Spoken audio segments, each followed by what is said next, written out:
Hello and welcome. काफ़ी ज़्यादा बच्चे हमसे नाराज़ हैं क्योंकि हमने कई दिनों से यूट्यूब पे वीडियो नहीं दिया।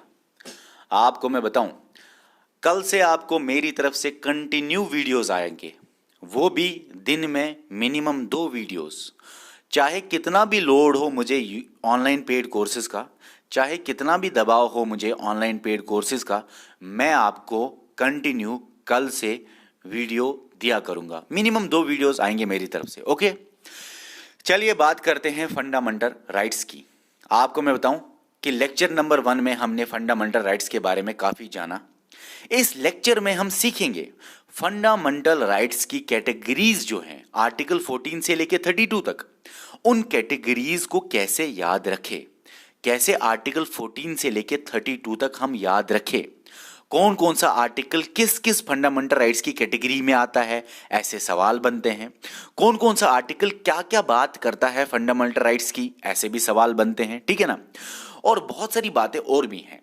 चलिए स्टार्ट करते हैं। फंडामेंटल राइट्स की ट्रिक्स को हम जानेंगे। सबसे पहले आपको याद रखना है, जब भी आपके दिमाग में फंडामेंटल राइट्स आता है तो आपके दिमाग में आना चाहिए, देखो क्या, ई एफ ई, और उसके बाद ई के बाद फिर से एफ आएगा और फिर ई आएगा, एफ और ई। ठीक है ना, ई एफ ई, याद रखा, बहुत आसान है, बहुत आसान है, बहुत आसान है। उसके बाद ई से याद रखना है equal, E Q U A L, 5 letters का वर्ड है ना, 5 लेटर्स का वर्ड है ना। देखो, राइट टू इक्वलिटी है फुल लाइन, लेकिन ई क्यू यू ए एल कितने हैं, 1 2 3 4 5 है ना। इसी तरह राइट टू फ्रीडम आएगा, एफ से फ्रीडम आएगा, लेकिन एफ आर ई ई, फ्री भी एक वर्ड है ना, फ्रीडम भी वर्ड है लेकिन फ्री भी तो वर्ड है ना। ओके, जैसे इक्वल वर्ड था। इसी तरह ई से आएगा राइट अगेंस्ट एक्सप्लॉयटेशन, मगर ई एक्स भी वर्ड है ना, ई एक्स वर्ड है ना, एक्स सर्विसमैन, इसी तरह बहुत सारी चीजें। ओके, उसके बाद ई एफ आया ना, और एक वर्ड, अच्छा एफ आया ना, right to freedom of religion आएगा, लेकिन याद रखना F R E E 4 letters से बना है, ये फ्री वर्ड। उसके बाद ई एफ ई आएगा लास्ट में, ई से कोई वर्ड नहीं बनता। आपको याद रखना है कल्चरल एंड एजुकेशनल राइट्स। ठीक है, ओके, इतना याद रखा। ओके ओके ओके, अब हम आगे आगे आगे आगे आगे समझेंगे। देखो, E Q U A L right to equality है, मगर E Q U A L कितने हैं, 5 लेटर का वर्ड इक्वल बनता है। तो आर्टिकल 14 से 18 कैसे याद रखेंगे, हमें पता है ना, आर्टिकल 14 से ही आर्टिकल 32 तक राइट टू फंडामेंटल राइट्स की कैटेगरीज आती हैं। तो जो ये आर्टिकल 14 है, 15 है, 16 है, 17 है, 18 है, ये राइट टू इक्वलिटी में आता है। कैसे, क्योंकि 14, 15, 16, 17, 18 इक्वल कितने हैं, 5, 1 2 3 4 5। ओके, ऐसे याद रखना है।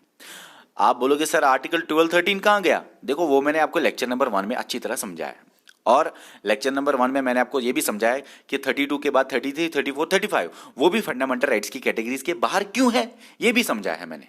ओके, अब मैं आपको आगे समझाऊं, ये तो हम पढ़ेंगे 14, 15, 16, 17, 18 क्या कहता है, लेकिन पहले आगे ये तो समझे। ये 18 तक आ गया, फिर आता है फ्री, 4 है ना, एफ आर ई ई 4 है ना, तो 18 तो आ गया यहां तक। 19, 20, 21, 22 4 आ गए। ओके, और उसके बाद 22 के बाद 23, 24 2 आएंगे, क्यों, क्योंकि एक्स 2 लेटर्स का बना है। 24 आया ना, उसके बाद 24 के बाद 25, 26, 27, 28 4 आएंगे, क्यों, क्योंकि एफ आर ई 4 का बना है। ठीक है, इसी तरह 28 आ गया ना, 28 आ गया ऊपर, उसके बाद 29, 30, 29, 30, क्यों, क्योंकि कल्चर एक वर्ड है, एजुकेशनल एक वर्ड है। इस तरह भी याद रख सकते हो आप। ठीक है, और उसके बाद 31 डिलीट हुआ, बात करेंगे उसके बारे में, और 32 रह गया लास्ट में, उसके बारे में भी हम बात करेंगे। लेकिन याद रखना है, कैसे याद रखना है ये मैं आपको बता रहा हूं। ओके, अब हम सीखेंगे हर एक फंडामेंटल राइट। ये तो हमने सीखा 14, 15, 17 ये किस में आता है, इसमें, ये वाले किस में आते हैं, इसमें, कैटेगरीज में हमने सीखा।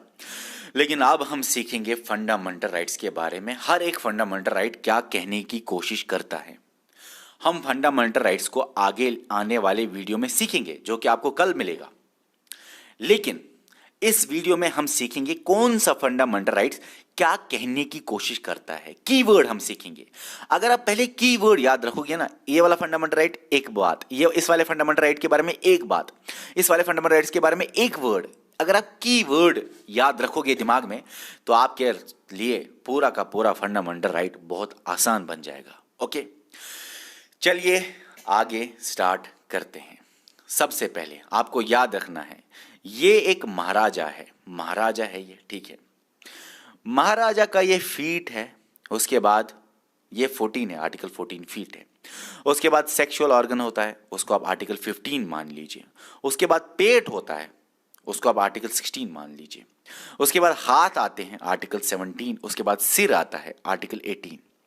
फीट 14, सेक्सुअल ऑर्गन 15, पेट अरे भाई स्टोमक 16, हाथ हैंड 17 और हेड ताज मतलब हेड 18। ओके मतलब ताज जो हेड के ऊपर होता है। ओके, अब ये बहुत आसान है, 14 से 18 याद रखना आसान है। कैसे?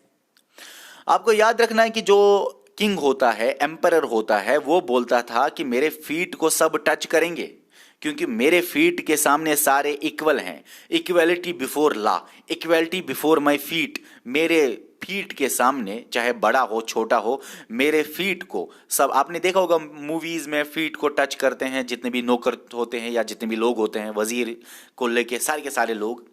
तो आप ऐसे याद रखो, किंग है, बोलता है मेरे फीट के सामने सब बराबर है, सब मेरे फीट को टच करेंगे। Equality before law, article 14। फिर उसके बाद सेक्सुअल ऑर्गन आता है, तो आर्टिकल 15 में सेक्स वर्ड होगा ही होगा। आर्टिकल 14 में इक्वालिटी का वर्ड आता है, किसी और आर्टिकल में ये इक्वालिटी बिफोर लॉ नहीं है। आर्टिकल 15 में सेक्स वर्ड आता है, किसी और आर्टिकल में ये वर्ड नहीं आएगा। इसीलिए तो एक वर्ड जानना बहुत जरूरी है। अगर कोई सिंपल में ये याद रखना चाहता है वो आंसर कर सकता है, जाके ये वीडियो देखो और आंसर करो, कौन सा आर्टिकल क्या कहता है, आंसर कर लीजिए, आपका आंसर सही निकलेगा बिना फंडामेंटल राइट्स को समझे। सिर्फ ट्रिक्स पे आंसर कर सकते हो आप। लेकिन हाँ, हम बहुत कुछ सीखेंगे आने वाले वीडियो में फंडामेंटल राइट्स के बारे में। आर्टिकल 16 पेट है। देखो, पेट के लिए ही दुनिया जॉब करता है, पेट के लिए ही, ठीक है ना, दुनिया कमाता है। एम्प्लॉयमेंट, पेट मतलब आर्टिकल 16 मतलब एम्प्लॉयमेंट। उसके बाद हाथ है, आर्टिकल 17। हाथ से ही तो टच करता था बंदा, फिर बोलता था ये अनटचेबल है, वो अनटचेबल है, हाथ नहीं लगाना मुझे, ठीक है, या मेरा हाथ नहीं लगना चाहिए। तो हाथ पे ही सब खेल है, तो अनटचेबिलिटी हाथ के रिलेटेड याद रखना। सिर पे ही ताज रखते हैं, क्राउन रखते हैं। मुगल हूं मैं, एम्परर हूं मैं, बादशाह हूं मैं, सिर पे होता है ना ताज, क्राउन होता है ना सिर पे, तो टाइटल याद रखना, आर्टिकल 18। ओके, याद रखा?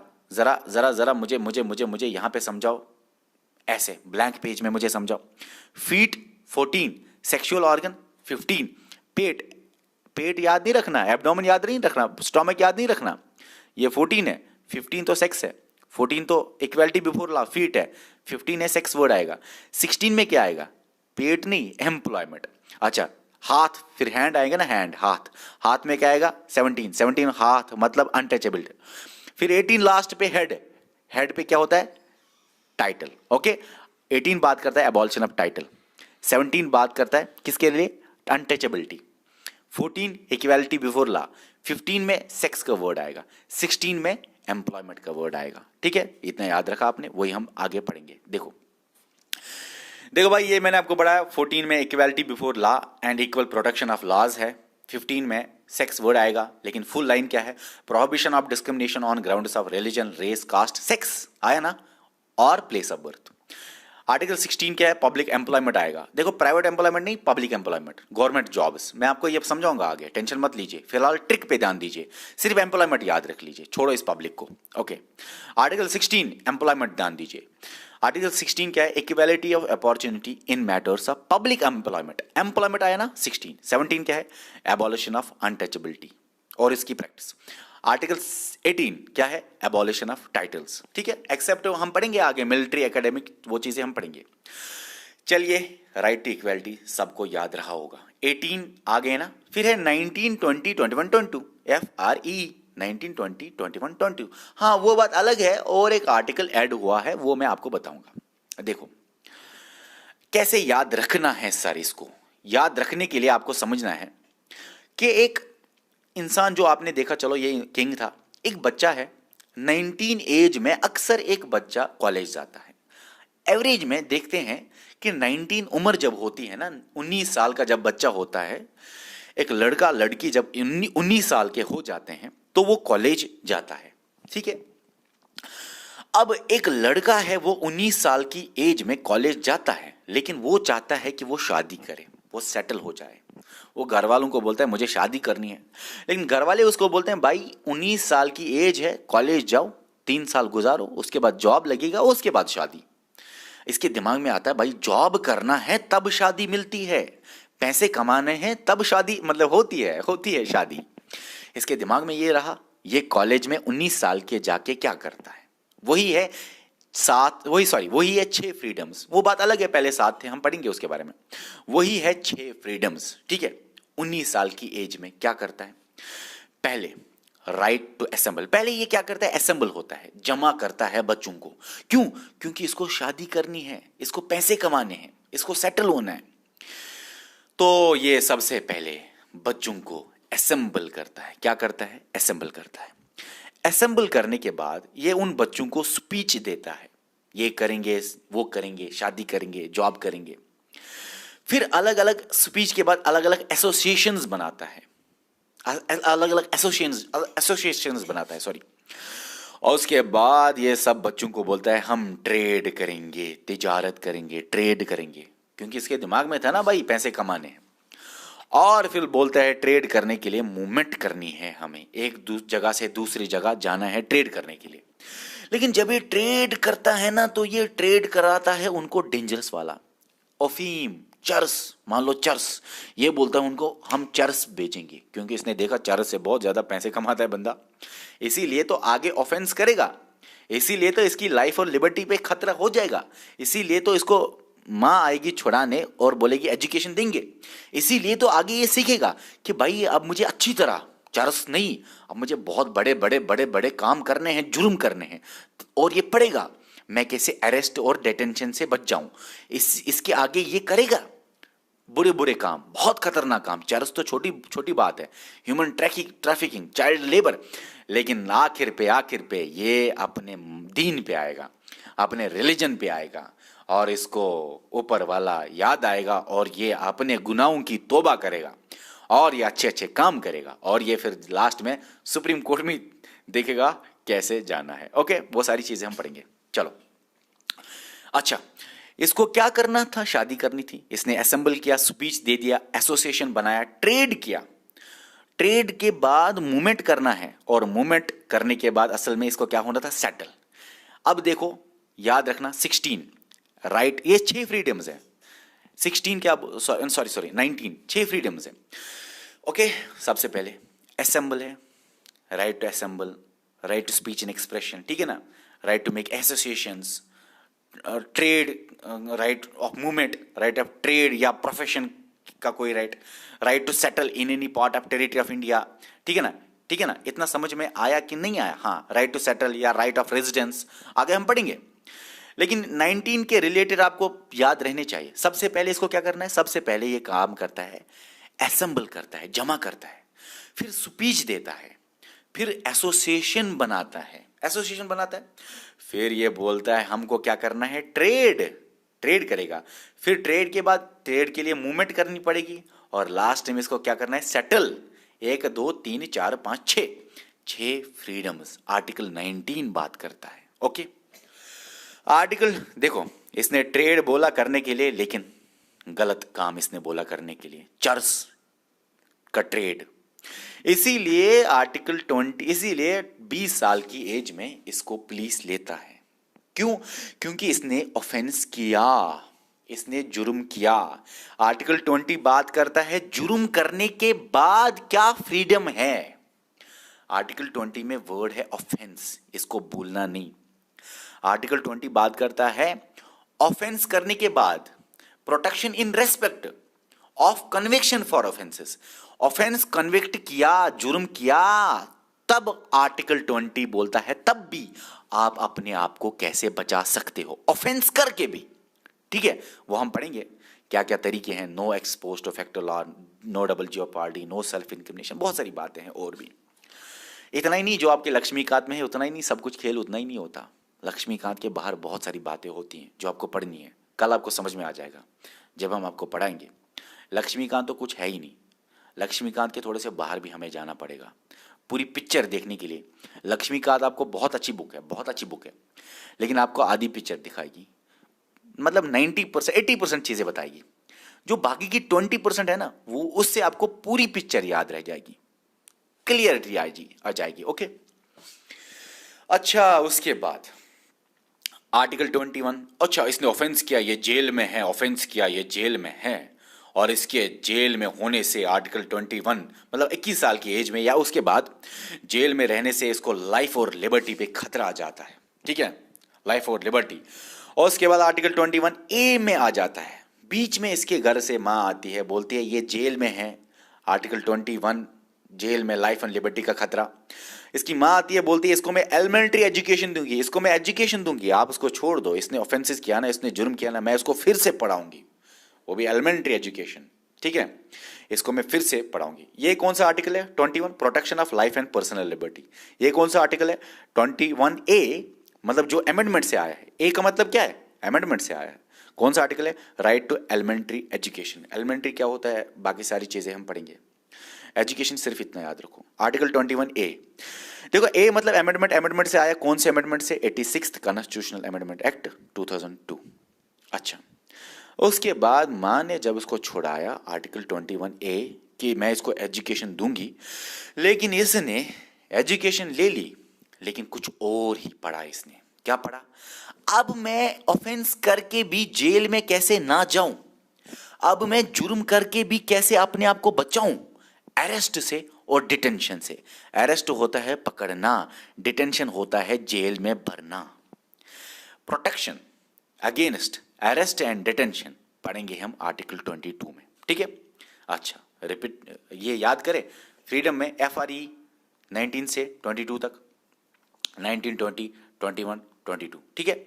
19 क्या बढ़ता बात करता है? 6 फ्रीडम से। असेंबल, ठीक है, असेंबल सबसे पहले, स्पीच, एक्सप्रेशन, एसोसिएशंस, ठीक है, फिर ट्रेड, फिर मूवमेंट, फिर सेटल, ठीक है ना, यही था ना, 6 फ्रीडम आ गए। उसके बाद आर्टिकल 20, जुर्म किया ना, ट्रेड गलत किया, आर्टिकल 20 मतलब ऑफेंस किया। ऑफेंस वर्ड को याद रखो, बस आपका टेंशन खत्म, ऑफेंस किया। फुल लाइन आपको फिर रखने की कोई बात नहीं, हम आपको बताएंगे फुल लाइन रखने की वैसे जरूरत है भी नहीं उतनी। अगर आप सिर्फ ऑब्जेक्टिव करना चाहते हो वैसे भी आप ट्राई कर सकते हो, घर में ऑब्जेक्टिव करो, आपका निकल जाएगा। Protection in respect of conviction for offences, okay. Article 1920, फिर 21 में क्या है? लाइफ एंड लिबर्टी का खतरा है क्योंकि जेल में है। 21 ए एलिमेंट्री एजुकेशन इसको देनी पड़ेगी, लेकिन इसने क्या सीखा 22 में? कि मैं ऑफेंस करके भी कैसे प्रोटेक्शन करूं against arrest and detention, okay, article 22। और उसके बाद इसको थोड़ा सा रिवाइज करो ताकि आपको अच्छी तरह याद रहे। उसके बाद राइट अगेंस्ट एक्सप्लॉयटेशन, EX 2 तो 2 ही है। अब इसने एक बार सीखा कि मैं कैसे जुर्म से बच जाऊं, जुर्म करके भी मैं कैसे बच जाऊं, protection against arrest and detention. और इसने फिर बड़े बड़े जुर्म करने स्टार्ट किए, ह्यूमन ट्रैफिकिंग, ठीक है ना, ह्यूमन ट्रैफिकिंग या फोर्स्ड लेबर भी आएगा, पढ़ेंगे हम आगे। और आर्टिकल 24 चाइल्ड लेबर भी, ह्यूमन ट्रैफिकिंग के बाद इसने चाइल्ड लेबर भी किया, मतलब बहुत ज्यादा इसने जुर्म किया। फिर इसको आखिर पे अपना रिलीजन याद आया, क्योंकि ऊपर वाले के पास तो जाना है ना मर के, तो इसलिए right to freedom of religion, FRE 4 है, तो 1, 2, 3, 4। 25 बात करता है सबसे पहले कंसाइंस का, वो 2 आर्टिकल पता है, 23, 24। 23 बात करता है prohibition of traffic in human beings and forced labour. 24 जो मैंने आपको ऊपर बताया, prohibition of employment of children in factories. आप रख सकते हो ऐसे भी याद, भाई आप सिर्फ इतना याद रखो, चाइल्ड लेबर काफी है, ह्यूमन ट्रैफिकिंग काफी है। आप खुद ही ऑब्जेक्टिव को टिक करोगे, गारंटी देता हूं मैं, आप कर लीजिए, आपके सामने जितने भी ऑब्जेक्टिव्स है कर लीजिए इसके बाद, okay. Right to freedom of religion 4 है, फ्री है 4 है। 25 कंसाइंस मतलब 25 होता है, सबसे पहले इसके दिमाग में आया रिलीजन। फिर इसने बोला मैं रिलीजियस अफेयर को बनाऊंगा, टेंपल बनाऊंगा, गुरुद्वारा बनाऊंगा, मस्जिद बनाऊंगा। फिर इसके दिमाग में आया मुझे गवर्नमेंट को टैक्स नहीं देना है, रिलीजन को प्रमोट करने के लिए गवर्नमेंट हमसे टैक्स नहीं ले सकता क्योंकि ये सेक्युलर कंट्री है। फिर इसके दिमाग में आया मुझे रिलीजियस इंस्ट्रक्शंस अटेंड भी करने हैं, ठीक है। अच्छा, इसके बारे में हम पढ़ेंगे आगे। देखो 25 क्या बोलता है, कंसाइंस, फुल लाइन क्या है, conscience free profession practice propagation of religion. दिमाग में सोचना, कंसाइंस, प्रोफेशन, ठीक है ना, प्रैक्टिस प्रोपेगेशन ऑफ रिलीजन, ये सारे इसमें आते हैं। जब इसके दिमाग में सारा रिलीजन आ गया 25 आर्टिकल में, फिर ये बोलता है हमको रिलीजियस अफेयर मैनेज करना होगा, freedom to manage religious affair, मस्जिद, गुरुद्वारा, टेंपल, ये सारी चीजें बनानी पड़ेंगी। फिर आर्टिकल 27 में ये बोलता है कि हमको टैक्स नहीं देना है for the promotion of any religion, government को टैक्स नहीं देना, freedom from payment of taxes for promotion of any religion. 28 में ये बोलता है हमको अटेंड करने हैं religious instructions, freedom from attending religious instructions और वर्शिप, ठीक है। कुछ एजुकेशनल इंस्टीट्यूशंस में हम आगे वो पढ़ेंगे, ये बात शायद आपको अच्छी तरह नहीं समझ आया होगा यहाँ पे, लेकिन आगे आपको क्लियर हो जाएगी। इस आर्टिकल में हमेशा हर एक बच्चे को कंफ्यूजन होता है। देखो ये मेरी गारंटी है, आपने जहां पे भी पढ़ा होगा ना, मैक्सिमम चांसेस है कि इस आर्टिकल पे आपको कंफ्यूजन हो गया होगा। जितना आपने आसान समझा ना इस आर्टिकल को, उतना आसान ही है नहीं। आगे हम पढ़ेंगे। फिर है कल्चरल एंड एजुकेशनल राइट्स। देखो एक है, एक वर्ड है, दो आगे 29 मतलब इसने बोला चलो रिलीजन तो ठीक है, अब जो माइनॉरिटीज है ना, जो कंट्री में कम लोग हैं ना, उनको प्रोटेक्शन देनी है, ये मेरी जिम्मेवारी है। रिलीजन तो ठीक है, लेकिन ह्यूमैनिटेरियन बेसिस पे हमको माइनॉरिटीज को सपोर्ट करना चाहिए कंट्री में। तो आर्टिकल 29 बोलता है कल्चर और आर्टिकल 30 बोलता है educational, culture education. Culture protect करना माइनॉरिटीज का, आर्टिकल 30 माइनॉरिटीज का, एजुकेशनल प्रोटेक्ट करना। उसके बाद और एक आर्टिकल 30 आया। आप बोलोगे सर और एक है category of fundamental rights, right to constitutional remedies, article 32। ये आर्टिकल 31 कहाँ गया? आर्टिकल 31 मैंने आपको पिछले लेक्चर में बताया है, राइट टू प्रॉपर्टी है। 44 देखो प्रॉपर्टी 1 2 3 4 5 6 7 8 8 लेटर्स का बना है, 4 4 8 और लास्ट में 8 ही है। 1976 नहीं है, 1978 है। ओके अच्छा, इसी तरह राइट टू प्रॉपर्टी किस अमेंडमेंट से डिलीट हुआ? अक्सर कंफ्यूजन होता है, 44th है कि 42nd है। प्रॉपर्टी कितने? 4 4 8। 44th कॉन्स्टिट्यूशनल अमेंडमेंट एक्ट 1978, 8 है लास्ट में, 4 4 8। ओके ओके, यहां तक समझ में आ गया। उसके बाद काफ़ी ज़्यादा वीडियोस आज मैंने दिया, पेड कोर्स पे बहुत थक गया हूं मैं, लेकिन आपके लिए भी मैं वीडियो बना रहा हूं, ठीक है। अभी मेरे हिसाब से 10 बज गए, लेकिन आपके लिए मैं वीडियो बना रहा हूं। अच्छा, राइट टू प्रॉपर्टी डिलीट हुआ इस अमेंडमेंट एक्ट से और उसको डाला गया लीगल राइट्स में, article 300A part 12। Right to property fundamental rights article 31 से डिलीट हुआ। Right to property, right to property को लीगल राइट्स में रखा गया आर्टिकल 300A में पार्ट 12, जो कि आर्टिकल आता है पार्ट 12 में, ठीक है। और ये लास्ट में है right to constitutional remedies article 32, right to move to supreme court, supreme court कैसे जाए, ये सारी चीजें आपके सामने हैं, ठीक है।